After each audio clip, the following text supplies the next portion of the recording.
Hi, I'm Chance Wilder Onody, and you're watching ForBassPlayersOnly.com. Hi everybody, John Liebman here. You're watching ForBassPlayersOnly.com.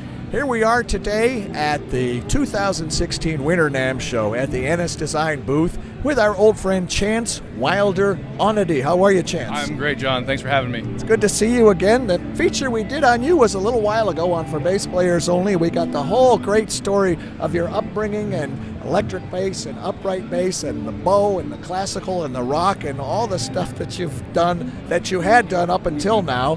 But the reason we want to get together now is because you've got even more cool stuff that you've been doing, talking about. What is new and hot and exciting right now? Something you're holding in your hand, maybe? Something I'm holding in my hand right now is my new EP called... Hold it up. Yep. My new EP called Dream, with the Japanese character Yume for Dream. It is my new single and the song from what we first did the cover on me before, Feeling Good. So Crimson Wings is the new single, and then Feeling Good. Both are on here to make my EP, and Crimson Wings was the biggest project I've ever done, and I'm really excited to talk about it. In the photo here, I have the 5 basses that I used to create the song. Everything, all 64 parts are done across these 5 basses. It was a lot of work and it was a lot of fun, and I'm just really excited about it. I saw you have an upright bass and an electric bass, and 3 of the other instruments are NS Design products. So tell us about those. So for the NS Design, I used 3 basses, and I couldn't absolutely not have gotten this completed without the help of NS Designs. They are an amazing family to be a part of. I have my CR4M double bass is my workhorse for NS Design, and I also have an NXT 5-string cello tuned with... I searched around for gauges of strings so I could tune it like a bass.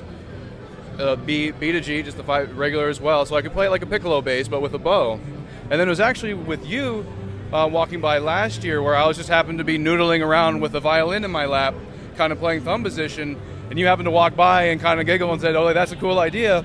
And then somehow I didn't giggle. I don't giggle. Well, it got in my head, and I was just like, well, maybe that is like, maybe there is something to this. So I gave a shout out to Corey and asked him, would you be willing to send me a 5-string violin with some strings that I could try doing altered tunings with, and he graciously agreed to it, and I was able to find that I could tune it from a 5-string bass, but kind of like a jazz 5-string bass, E to C.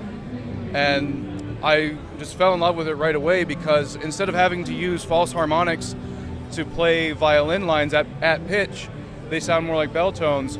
Whereas with the full symphonic part that I wrote, I could actually get the wood, string on wood sound with the bow that I really wanted to hear.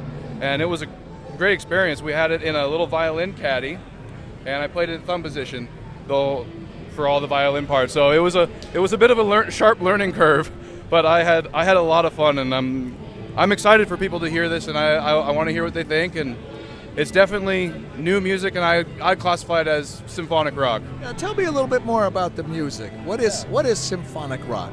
To me, symphonic rock, well, just like for this, is when you listen, I want you to imagine that there is full orchestra, brass section, woodwinds, choir, and then a lead rock band in the middle with like 2 screaming guitars, driving bass, and heavy, heavy drums. And the drums on this are absolutely amazing. Don Perry is like just one of the most inspirational people I know and the nicest man, but like the most monstrous drummer possible. I think he goes through almost every style on the planet in this track of what you could do, because I let him rip on everything. Drums were actually the very last thing to go on this record. Is it something you would compare to the Trans-Siberian Orchestra, or is it Actually, yeah, I think that's a pretty good comparison. I do look at them a lot actually for inspiration, because I really love how to take some classical, mix it with a little metal, and maybe a little bit of pop kind of stuff in there too to bring it to the forefront. Starting out as from our previous feature was being a classical musician at the start, and then slowly moving around to other genres and just having kind of always looking at it to have fun. I look at Trans-Siberian Orchestra a lot for that. I think that's a pretty close assumption. know, for all we know, they might be looking at you for inspiration as well. That would be incredible. Now, I know you've been working on this for a while, and it looks like quite an undertaking. And now that you can finally see some light at the end of the tunnel, official release date you said is scheduled for sometime in February 2016, right? Yeah, that is correct. February 2016. I'm really hoping to get this off the ground and out to everybody. I have the first pre-run limited release of the CDs here for great friends, family. I'm just having a great time. I'm having a great time. I'm super excited.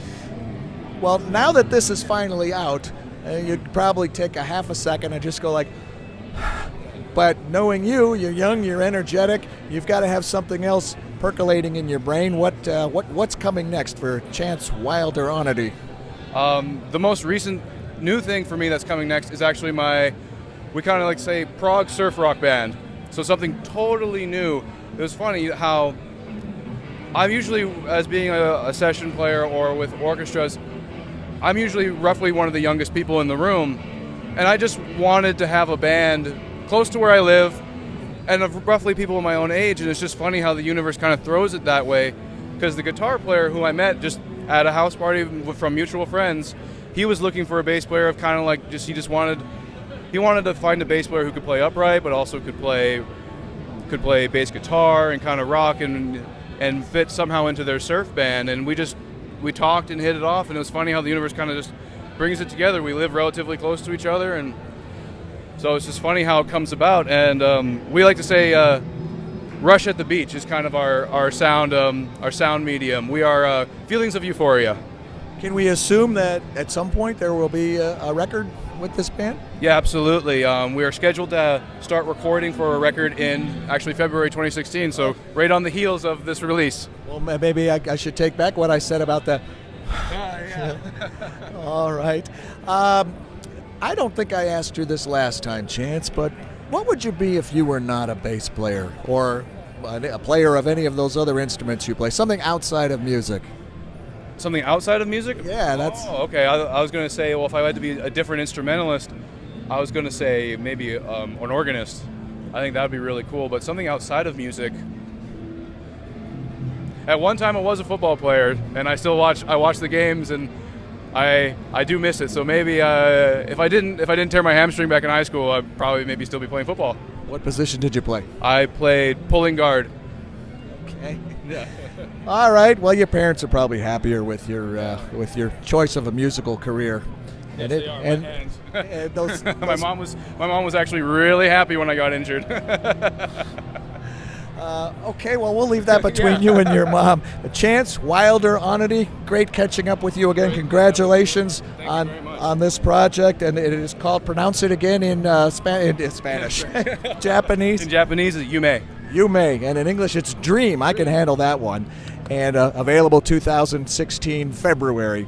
From the January 2016 Winter NAMM Show at the NS Design booth with Chance Wilder Onody, I am John Liebman. You're watching for BassPlayersOnly.com.